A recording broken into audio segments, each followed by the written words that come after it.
Only that time. Otherwise it's not used. Allah describes the heart as becoming hard. Becoming hard. Why? Because Allah says that the people became like the people of the book. What does that mean? They read the book. They recite the book. But they have no clue what's in it. They have no clue what's in it. They don't care. They don't come to it to soften their heart. They don't come to it to talk to Allah. They don't have with it what they should have. لا ينتفعون منهما من شيء. The Rasul says sallallahu alayhi wasallam. These people of the book benefit nothing from it. بأيديهم التوراة والإنجيل. They have Tawrat and Injil in their hands. They don't benefit from it. The Muslim will become like this. The Muslim will come to the Imam and say, Imam Sahib, I have a fever. Which surah should I recite? Imam Sahib, I have my daughter's getting married. Which surah should we play the recitation of after the DJ is done? Which surah should we recite? Then they'll come and they'll say, hey listen, what dua should I make from the Qur'an if I'm looking for a job? This is all Qur'an is for you. This is all it is for you. You're looking for barakah in this thing or that thing or the other thing because Qur'an came to give barakah to your parties, to your ceremonies. That's why Qur'an came, so it can bless your ceremonies. The Qur'an did not come to change you. The Qur'an did not come to give you advice, to change you, to make you a different person, to earn your money differently. It didn't come for that.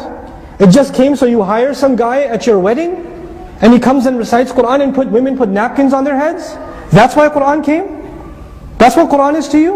Or Qur'an came so you can have decorated large ayat in your home? Big giant Surah Al-Asr inside your house next to the big screen TV? That's why it came?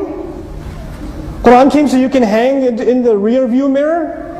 Ayatul Kursi, because you don't have dual side airbags? That's why it came? What have we done with this Qur'an? What have we turned it into? This is a serious matter, folks. We're wrapping this book up and we're printing it in silk and we're having art exhibits with it. Allah gave us this message. People like spilled blood to change their lives according to this book. And now it's become a book that is just ceremonial. It breaks your heart. It breaks your heart. We celebrate. I'm not blaming anyone. I'm not talking about your community. Do not say I was talking about your community. Listen to what I'm saying. We celebrate children memorizing the Qur'an. We celebrate it. And yet we don't cry when those children become adults and they still don't know what they're reciting. They still don't know what they're reciting. But we celebrate it every year. And when those kids are leading Taraweeh, the guy leading the prayer doesn't know what he's reciting. What do you expect from the congregation? The guy leading the prayer doesn't know. There's something wrong with that. That's not normal. That is not how things are supposed to be. We've done this. We've done this. And our kids, with the way we've given them an artificial relationship with the Qur'an. These kids, they memorize Qur'an and the biggest goal in their life is, man, I'm going to lead Taraweeh this year. Listen, Qur'an is not a trophy. Qur'an is not, you get a prize when you recite it. It's not. I met a couple of the kids that have memorized Qur'an and they're looking for places to lead Taraweeh. You know, Ramadan is coming. And they're like, hey, what do they pay? What does this one pay? What does that pay? What did you get for a prize at that masjid? They're already talking about what they're going to get when they lead the prayer. Now you're talking about getting paid to lead prayer. This stuff should bother us. This is what we've done with Qur'an. We've done this. Nobody else came and did this to us. Don't blame the government. Don't blame the corrupt this or that. We've done this with Allah's book. You don't think Allah will ask us about that? Well, how are we supposed to take this book? What is it supposed to mean to us? This book came to change my life. This book came to change your life. We have to remind ourselves of that. We have to remind our kids of that. You know, Hufaz of the Qur'an, back in the day, they used to be called Hamil of Qur'an, carrier of Qur'an, because it was understood they carry a huge responsibility. That was understood. You know? And I'm not just picking on the kids that are memorizing Qur'an, it's not their fault. It's our fault that we don't teach them more. And we better. We better. It's our fault we don't teach our community. It's our fault. I want to leave you with this. When I was in college, and I started learning Arabic, and then I started reading Qur'an, and I heard dars of Qur'an for the first time, I was very angry. I was angry. I was angry at the Ummah. How did they rob me? And I'm 18 years of age, born a Muslim. How did I never know what the Qur'an is? How come they never told me? How come they just expected I would just figure it out myself?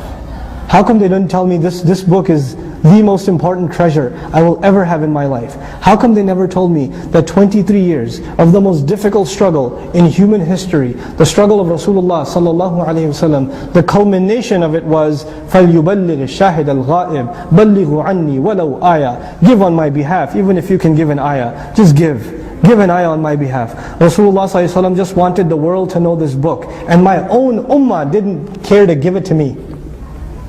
My own people. We left it. We can't live like this. We can't go on like this. We'll pay the price. Recently I found out 1.5 million Ottomans, Uthmanis, came to Ellis Island. 1.5 million immigrants had come to Ellis Island.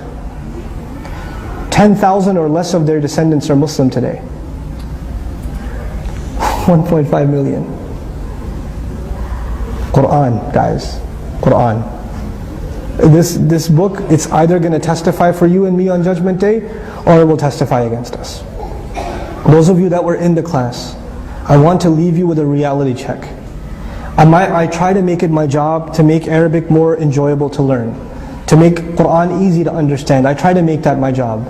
But you know what? I can only do so much. This has to be a responsibility the ummah carries, every family carries.